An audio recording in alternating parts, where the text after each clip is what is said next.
Hi hello అందరికీ నమస్కారం అండి. Welcome back to my channel Shiny's channel.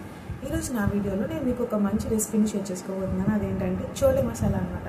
ఇది చపాతీలోకి కానీ పూరీలోకి కానీ రైస్లోకి కానీ చాలా బాగుంటుందండి. మీరందరూ కూడా తప్పకుండా ఈ రెసిపీని ట్రై చేయండి. అండ్ ఈ రెసిపీ ఎలా తయారు చేసుకోవాలో చూసేద్దాం పదండి. చోలే మసాలా తయారు చేసుకోవడానికి ముందుగా మనం నైట్ అంతా నానబెట్టుకున్న కాబూలి శనగల్ని తీసుకోవాలండి. ఇవి కుక్కర్లోకి తీసుకొని ఒక 2 గ్లాసెస్ ఆఫ్ వాటర్ పోసి దానికి సరిపడా సాల్ట్ వేసి ఒక 3 విజిల్స్ వచ్చేంత వరకు ఉడకనిస్తే సరిపోతుంది. కుక్కర్ విజిల్స్ కంప్లీట్ అయిపోయేలోపు ఇప్పుడు ఒక కడాయి పెట్టుకొని 2 టేబుల్ స్పూన్ జీడిపప్పు వేసుకొని వేయించుకోవాలి. జీడిపప్పు వేగిన తర్వాత 2 టేబుల్ స్పూన్ కొబ్బరి కూడా వేసుకొని వేయించుకోవాలి. ఈ జీడిపప్పు కొబ్బరి వేయడం వల్ల టేస్ట్ చాలా బాగుంటుందండి. ఒక మంచి కమ్మదనం ఇస్తుంది అనమాట రెసిపీకి.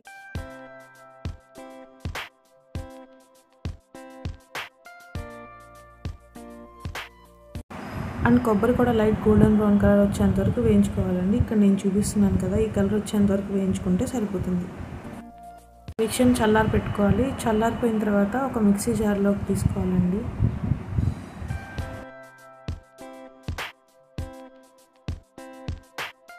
ఇదంతా ఒక మిక్సీ జార్లోకి తీసుకొని తగినన్ని వాటర్ పోసుకొని ఒక 2 పచ్చిమిర్చి తుంచి వేసుకొని ఫైన్ పేస్ట్లా చేసుకోవాలి. చూసారు కదండి, ఇలా ఫైన్ పేస్ట్లా చేసుకుంటే సరిపోతుంది.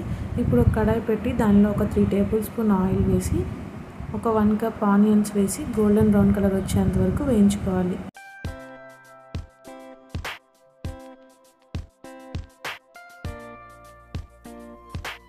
ఆనియన్స్ అయితే బాగా వేగిపోయాయి కదండి. ఇప్పుడు ఒక 1 టేబుల్ స్పూన్ తురిమిన అల్లం వేసుకొని బాగా కలపెట్టుకోవాలి. ఇప్పుడు ఒక పావు చెంచా పసుపు, ఒక 1/2 టేబుల్ స్పూన్ జీరా పొడి, 1 టేబుల్ స్పూన్ ధనియాల పొడి, రుచికి సరిపడా కారం, రుచికి సరిపడా ఉప్పు, ఒక పావు చెంచా గరం మసాలా వేసుకొని బాగా కలపెట్టుకోవాలి. ఈ మసాలాలన్నీ బాగా కలపెట్టుకోవాలండి. అండ్ ఈ మసాలాల నుంచి నూనె సపరేట్ అయ్యేంత వరకు ఉంచుకోవాలి. చూసారు కదా, ఇలా ఆయిల్ అంతా సపరేట్ అయిన తర్వాత ఒక 4 పెద్ద సైజు టమోటాలను ప్యూరీ చేసుకొని వేసుకోవాలి. ఈ మసాలాలన్నీ ఆ ప్యూరీలో బాగా మిక్స్ అయ్యేలా కలపెట్టుకుంటూ ఉండాలి.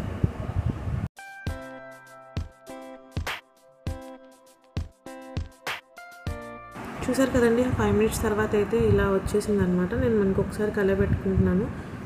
అండ్ మీరు కొంచెం థిక్గా అనిపిస్తే గ్రేవీ, ఈ టైంలోనే వాటర్ పోసుకొని ఇంకొద్దిసేపు బాయిల్ చేసుకుంటే సరిపోతుంది. ఇప్పుడు మనం పేస్ట్ చేసి పెట్టుకున్న కాజు కొబ్బరి పేస్ట్ వేసుకొని బాగా కలపెట్టుకోవాలి.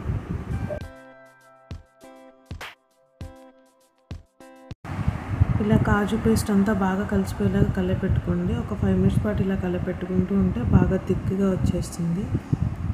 తర్వాత మనం ఉడకపెట్టుకున్న చోలే ఇంకా వాటర్ కూడా ఉంటాయి కదండి, ఆ పోసుకున్న వాటర్తో సహా ఆ చోలే మొత్తం వేసేసుకోవాలన్నమాట. వేసేసుకొని బాగా కలపెట్టుకోండి.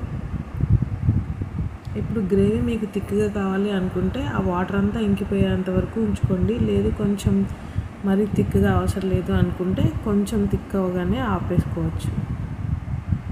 చూసారు కదా, కొంచెం థిక్గా వచ్చేసింది ఒక 5 మినిట్స్కే. సో ఈ కన్సిస్టెన్సీ అయితే సరిపోతుందండి. నేను ఇప్పుడు స్టవ్ ఆఫ్ చేసుకొని ఒక ప్లేట్లోకి సర్వ్ చేసుకుంటున్నాను.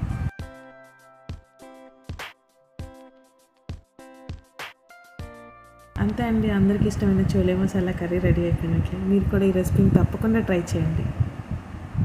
నా వీడియో కనుక మీ అందరికీ నచ్చినట్లయితే please subscribe to my channel. పక్కన ఉన్న బెల్ ఐకాన్ని క్లిక్ చేయడం మాత్రం మర్చిపోకండి. Thank you for watching.